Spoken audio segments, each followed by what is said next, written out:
Terima kasih izin Pak Fatur, Bapak Ibu sekalian, pasti belum bisa bergabung di sana ya. Oke, eh, baik Bapak Ibu, sebelumnya Assalamualaikum warahmatullahi wabarakatuh. Selamat sore, salam sejahtera bagi kita semua. Mungkin tadi sudah cukup banyak hal yang sudah di-share ya di sesi sebelumnya. Nah, ini mungkin di kesempatan kali ini saya coba menyampaikan beberapa hal terkait dengan uh, pendataan ya Bapak Ibu ya, terkait dengan Dapodik, dan mungkin khususnya terkait dengan persiapan kita untuk DAK 2024 ya. Dan tadi mungkin dari Bu Vivi juga sempat menyampaikan Dapodik ini sangat penting untuk hampir semua program di kementerian. Kita datanya kita ambil sumber satu-satunya kita ambil dari Dapodik ya. Baik Bapak Ibu, mungkin ini beberapa hal yang mungkin saya coba coba saya sampaikan dulu di awal. Jadi dalam rangka persiapan untuk DAK Fisik 2024, ini kira-kira apa sih yang harus dilakukan ya Bapak Ibu ya. Jadi yang pertama, periksa kembali isian data Dapodik semester genap di 2022-2023. Tadi juga mungkin sudah disampaikan di surat edaran, itu ada cut off ya. Kita nanti tanggal 31 Maret kita akan ambil datanya, data dari Dapodik yang sudah Bapak Ibu di Satuan Pendidikan isi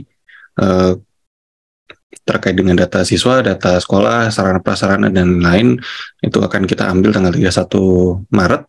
Nah, itu akan kita coba hitung kira-kira kebutuhannya sekolah yang butuh DAK Fisik mana saja. Nah, ini terkait dengan isian data Dapodik yang saya sempat singgung ini. Yang pertama, coba periksa kembali data dari peserta didiknya. Pastikan lagi memang dia sudah masuk ke rombel yang tepat gitu ya Bapak Ibu. Kemudian isian dari data sarana prasarananya ya, isian data sarana prasarana ini kalau di DAK Fisik bisa dibilang ini harus diupdate, harus dipastikan isiannya benar agar nanti waktu kita menghitung kebutuhan itu juga sesuai dengan kondisi yang ada di sekolah. Nah, data sarana prasarana ini ada beberapa hal ya Bapak Ibu, yang pertama terkait dengan tanah, bangunan, kemudian ruang, alat-alatnya juga ini coba diupdatekan Dapodiknya. Kemudian yang ketiga terkait dengan rombongan belajar. Rombongan belajar ini tempatnya siswa-siswa kita ya untuk melaksanakan kegiatan belajar mengajar. Nah, ini rombongan belajar juga jadi perhitungan kita juga untuk untuk menu-menu yang ada di DAK Fisik. Kemudian tadi coba dicek lagi, kemudian perbarui kondisi bangunan, ruang, alat, hasil intervensi DAK Fisik yang telah diberikan sebelumnya di Dapodik. Jadi kenapa ini kami ungkit Bapak Ibu, karena kita sudah mendapat sudah menjalankan DAK Fisik sudah jauh sebelum 2024 ini, udah beberapa tahun lalu kita laksanakan. Tapi kadang saya juga agak merasa aneh dengan data yang setelah kita intervensi kok ternyata bangunan yang rusak malah tambah banyak gitu, atau ruangan yang rusak malah tambah banyak. Nah, ini atau mungkin alat-alat yang kemarin sudah kita intervensi, sudah kita kasih, tapi kok ternyata waktu kita cek kok sekolahnya masih nggak punya juga di situ. Nah, ini tolong perbarui kondisi datanya, update sesuai dengan hasil intervensinya. Kemudian upload berkas penilaian bangunan di PUPR gitu ya, dari PUPR ini oleh Satuan Pendidikan. Kemudian yang selanjutnya verifikasi berkas bangunan ini dilakukan oleh teman-teman di Dinas Pendidikan. Oke.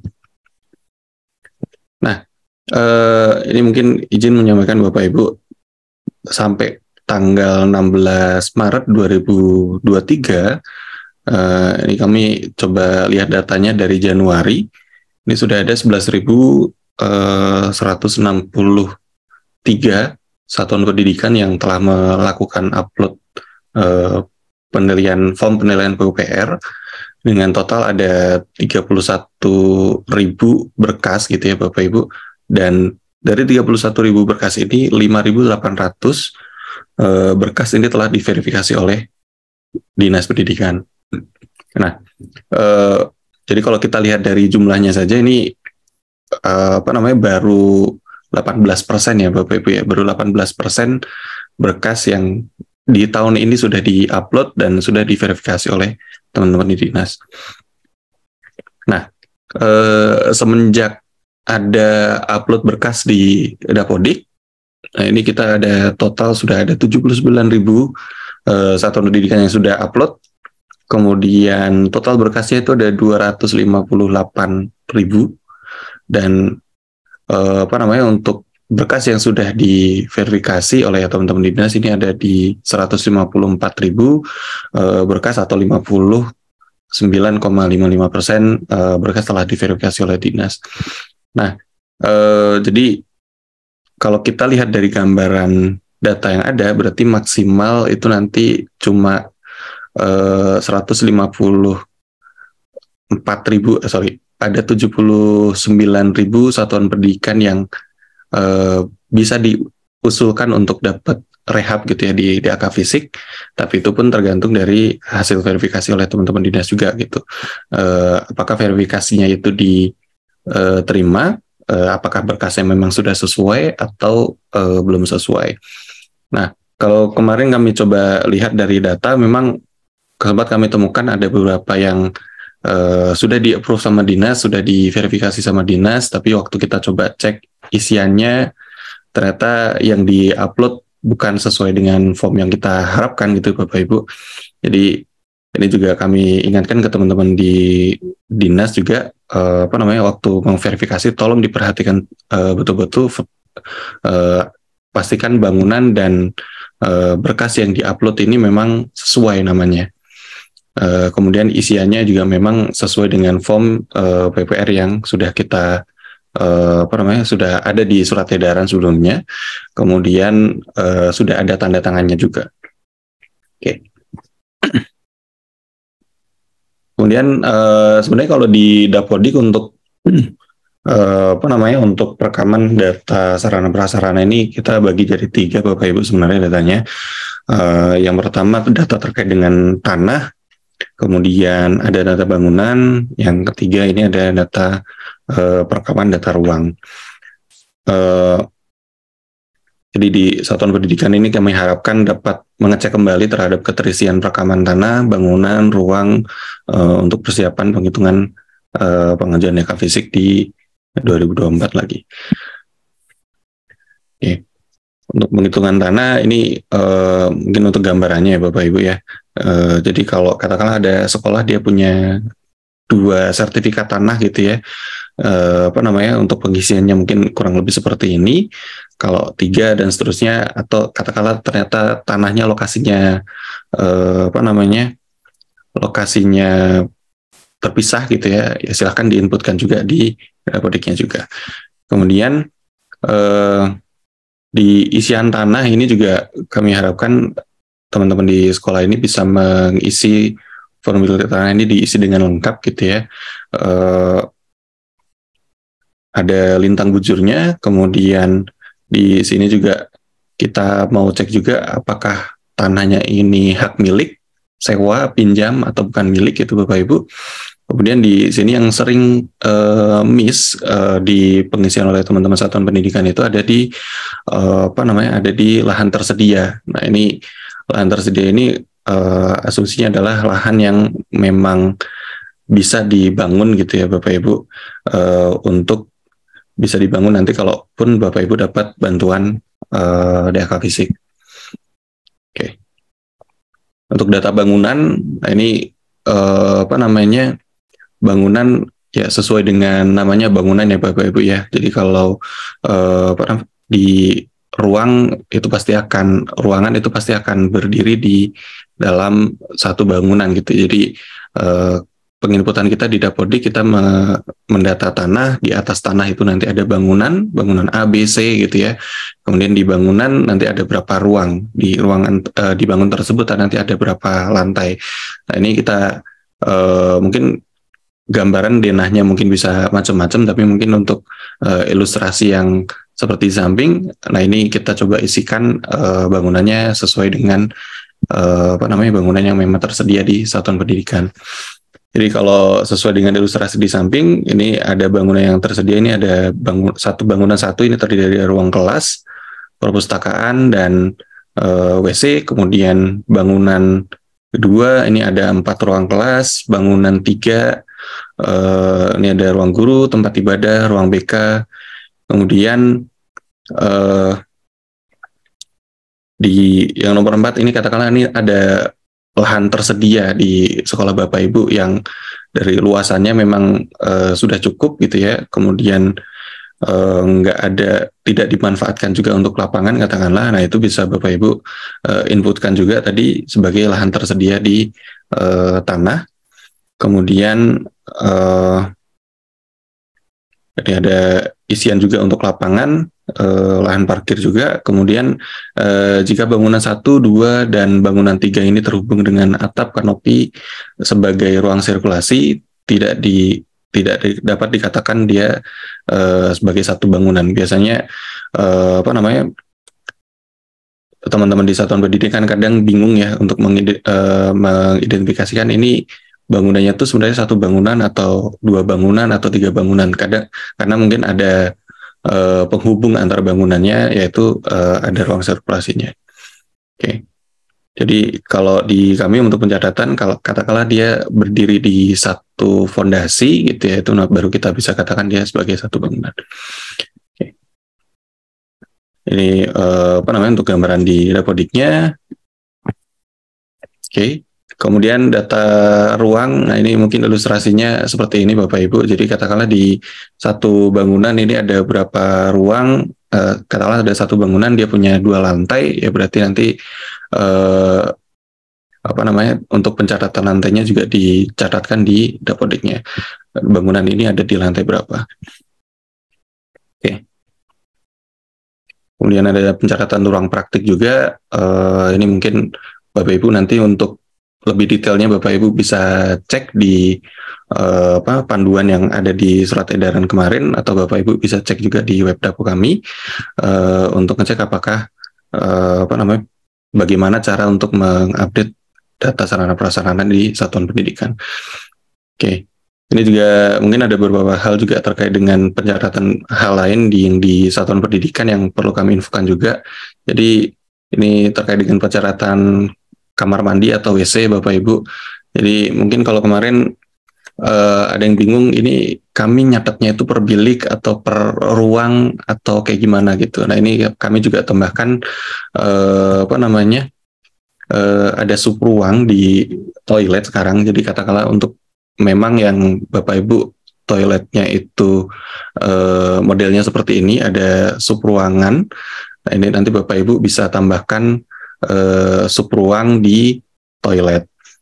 Jadi jenis ruangannya apa? Jenis ruangannya mungkin kamar mandi perempuan atau kamar mandi laki-laki gitu ya. Itu nanti di bawah situ nanti Bapak Ibu bisa menambahkan sub ruangnya ada berapa bilik. Oke. Nah kalau katakanlah Bapak Ibu kamar mandinya atau toiletnya ini terdiri atas ruangan tersendiri. Nah itu nih ilustrasi mungkin yang ada di samping. Berarti Bapak Ibu juga nanti mencatatkannya juga nggak perlu dibuat sub ruang, tapi silahkan dicatat peruangan masing-masing. Oke. Untuk perekaman tingkat kerusakan di bangunan, ini untuk alurnya Bapak Ibu. Jadi kami kemarin di Dapodik juga sudah menyertakan form yang dari PUPR berupa Excel Bapak Ibu. Ini Bapak Ibu bisa memanfaatkannya untuk membantu ya, untuk menjadi guideline katakanlah untuk Bapak Ibu ngisi atau mengukur kerusakan di satuan pendidikan. Nah ini untuk alurnya mungkin dari satuan pendidikan nanti apakah sudah punya penilaian bangunan atau belum. Kalau belum, nanti bisa laporan ke dinas gitu ya, dinas PUPR maupun dinas pendidikan untuk bisa dilakukan penilaian. Kalau sudah, silahkan nanti akan kita coba tanyakan apakah sudah diinput data bangunannya. Kalau sudah, nanti silahkan diisi di Dapodiknya. Kalau belum, silahkan diisi di Dapodiknya. Apakah sudah sinkron apa belum? Jadi data-data yang sudah diinputkan di Dapodik, pastikan Bapak Ibu sinkron sebelum cut off-nya Bapak Ibu. Walaupun memang di Dapodik ini kita bisa sinkron sepanjang semester, tapi mungkin ada beberapa tanggal yang memang di situ kita pakai datanya, kita ambil datanya untuk untuk perhitungan suatu program. Nah, setelah data Bapak Ibu sinkronkan, nanti Bapak Ibu di satuan pendidikan bisa cek di manajemen satuan pendidikan di SP Datadik, di input kerusakan bangunannya, kemudian di-upload berkas penilaian kerusakannya. Nanti dari teman-teman dinas pendidikan juga silahkan cek di di website manajemen pendataannya yang ada di dinas. Silakan dicek di sana, verifikasi bangunannya, apakah memang sudah sesuai apa belum. Kalau sudah sesuai, silakan ditandai sudah sesuai. Kalau belum, ya silakan nanti diinfokan juga ke sekolah gitu ya, bahwa form yang di-upload ini masih belum sesuai dengan isian Dapodiknya. Oke, nanti setelah itu Bapak Ibu di satuan pendidikan bisa melakukan tarik data atau sinkronisasi untuk memastikan untuk ngecek kembali gitu ya, datanya yang diisikan itu sudah ke-update juga di lokal atau belum. Oke, jadi untuk form pengisian formnya, kemudian mungkin ini Bapak Ibu di satuan pendidikan juga mungkin udah cukup jelas ya, dan mungkin ini yang sedikit berbeda dengan tahun lalu. Untuk pengisian tingkat kerusakan ini kita tidak minta per komponen lagi, tapi kita coba minta simpulannya ya Bapak Ibu ya. Jadi kesimpulannya, apakah ruangan tersebut atau bangunan tersebut itu rusaknya berapa persen gitu ya. Nah, ini nanti silahkan Bapak Ibu isikan sesuai dengan hasil form yang sudah didapatkan gitu ya. Jadi kalau di sini isiannya 4%, kemudian tingkat kerusakannya ringan, ya silahkan diisikan sesuai dengan isian ini. Oke. Untuk berkasnya juga nanti Bapak Ibu bisa upload di sana di SP Datadik. Oke. Kemudian untuk ini yang sering terlewat juga ya Bapak Ibu ya, yang terkait dengan perekaman sarana prasarana ini, salah satunya data sarana atau data alat. Nah ini kalau kami lihat keterisiannya memang banyak satuan pendidikan itu yang tidak mengisikan ya. Ini saya nggak tahu nih apakah satuan pendidikan ini memang dia tidak punya alat atau memang belum mengisi, karena di Dapodik ya kita cuma mencatat aja, tapi kalau Bapak Ibu tidak melaporkan, kita masih belum bisa mengidentifikasi apakah Bapak Ibu memang tidak punya atau tidak mengisi. Nah, jadi ini mungkin Bapak Ibu yang saya yakin pasti di ruang kelas itu pasti sudah ada meja, kursi, silahkan diisi di alatnya. Pastikan di situ jumlah dan kelaikannya itu sudah sesuai juga. Diupdatekan juga di Dapodiknya. Jadi harapannya nanti kita juga waktu mau melakukan penilaian kita bisa dapat penilaian yang lebih komprehensif. Oke. Ini untuk pengisian alatnya. Oke. Kemudian ini juga yang sering ditanyakan Bapak Ibu terkait dengan penghapus bukuan sarana prasarana. Jadi penghapus bukuan sarana prasarana merupakan bagian pembebasan sarana prasarana dari pertanggungjawaban yang berlaku dengan alasan yang dapat dipertanggungjawabkan. Kemudian secara lebih operasional, penghapusan sarana prasarana adalah proses kegiatan yang bertujuan untuk mengeluarkan atau menghilangkan sarana prasarana dari daftar inventaris karena sarana dan prasarana tersebut sudah dianggap tidak berfungsi sebagaimana yang diharapkan. Jadi ini untuk pencatatan penghapus bukuan di Dapodik, Bapak Ibu nanti bisa hapusnya itu di bangunan ya Bapak Ibu ya. Jadi memang di kita kalau Bapak Ibu perhatikan memang agak dipersulit gitu ya untuk melakukan penghapusan sarana prasarana di Dapodik karena yang pertama terkait dengan integritas datanya. Ini kami sangat menghindari adanya kayaknya ini kemarin jumlah ruang kelasnya 10 tapi kok semester ini tiba-tiba jumlahnya tinggal 5 katakanlah. Nah, ini sebenarnya kita coba terapkan validasinya di lokal, di aplikasi Dapodik lokal. Nah, tapi memang ada beberapa kondisi yang memang harus dilakukan penghapusan. Nah, ini kita coba coba tambahkan di fiturnya di penghapusan buku. Oke. Nah, untuk alasan-alasannya, nah ini Bapak Ibu bisa perhatikan ada bencana, dibongkar, dipindah tangankan, disita, apakah ternyata di situ ada koreksi data. Nah ini silakan nanti Bapak Ibu pilih, tapi tolong diperhatikan ini apa yang Bapak Ibu isikan akan jadi pertanggungjawaban Bapak Ibu di sekolah juga. Oke. Nah, ini beberapa hal yang sering ditanya juga, bagaimana jika terdapat kesalahan penginputan kondisi kerusakan bangunan. Yang pertama, jika satuan pendidikan ini telah berhasil menginput dan mengunggah berkas penilaian kerusakan dengan status disetujui oleh dinas, maka perlu dilakukan pembatalan pengajuan terlebih dahulu oleh dinas pendidikan melalui manajemen pendataan. Jadi katakanlah ini ada yang sudah upload tapi belum sudah upload tapi ternyata yang diupload itu salah dan ternyata teman-teman dinas ini sudah terlanjur melakukan approval, silahkan dibatalkan dulu approvalnya. Kemudian proses pembatalan verifikasi ini berlaku untuk semua bangunan di satuan pendidikan. Jadi kalau Bapak Ibu batalkan satu, jadi ini sifat pembatalannya itu per sekolah ya Bapak Ibu, teman-teman di dinas. Jadi perhatikan banget sekolahnya yang sudah di verifikasi mana, silahkan dicatat dulu datanya untuk nanti mempermudah melakukan verifikasi ulang.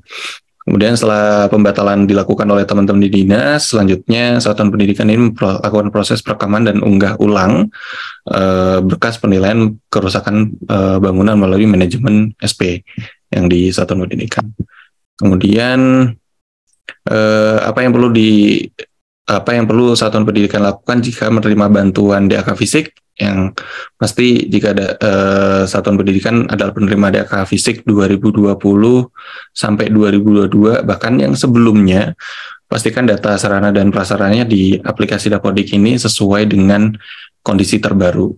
Ya, jadi kalau kemarin sudah dapat ruang kelas baru, ada tambahan ruang kelas, silahkan itu diupdatekan juga ke Dapodik, ditambahkan ruang kelasnya. Penyesuaian dapat dilakukan dengan cara memperbaiki data isian sarana prasarana di aplikasi Dapodiknya. Kemudian bagaimana jika satuan pendidikan ini memerlukan bantuan pembangunan pagar? Apakah perlu dimasukkan ke dalam aplikasi Dapodik? Saat ini penginputan data pagar di aplikasi Dapodik ini memang belum tersedia, Bapak Ibu. Kemudian pengajuan pembangunan pagar dapat berkoordinasi melalui Dinas Pendidikan dan bantuan yang tersedia melalui APBD mungkin ya, karena setahu kami di DAK fisik juga kayaknya masih belum ada. Nah ini Bapak Ibu, katakanlah nanti Bapak Ibu ada beberapa hal yang ingin dicek terkait dengan Dapodik. Ini kita ada semacam FAQ-nya terkait dengan Dapodik. Bapak Ibu bisa akses link ini di bit.ly KB Dapodik gitu ya. Atau Bapak Ibu yang tergabung di Zoom maupun di YouTube nanti bisa scan QR yang tersedia. Kalau Bapak Ibu katakanlah masih ada pertanyaan, nanti Bapak Ibu bisa kirimkan email ke kami melalui dapo@kemdikbud.go.id. Kemudian kami juga kalau katakanlah ada update tertentu terkait dengan pendataan, kami pasti update juga di web kami di dapo.kemdikbud.go.id. Kemudian untuk informasi-informasi lain update-update beberapa hal kita juga lakukan di Instagram kami, di medsos kami di Dapodik Official. Mungkin itu dari saya kembali lagi ke Mbak Iva ya tadi ya.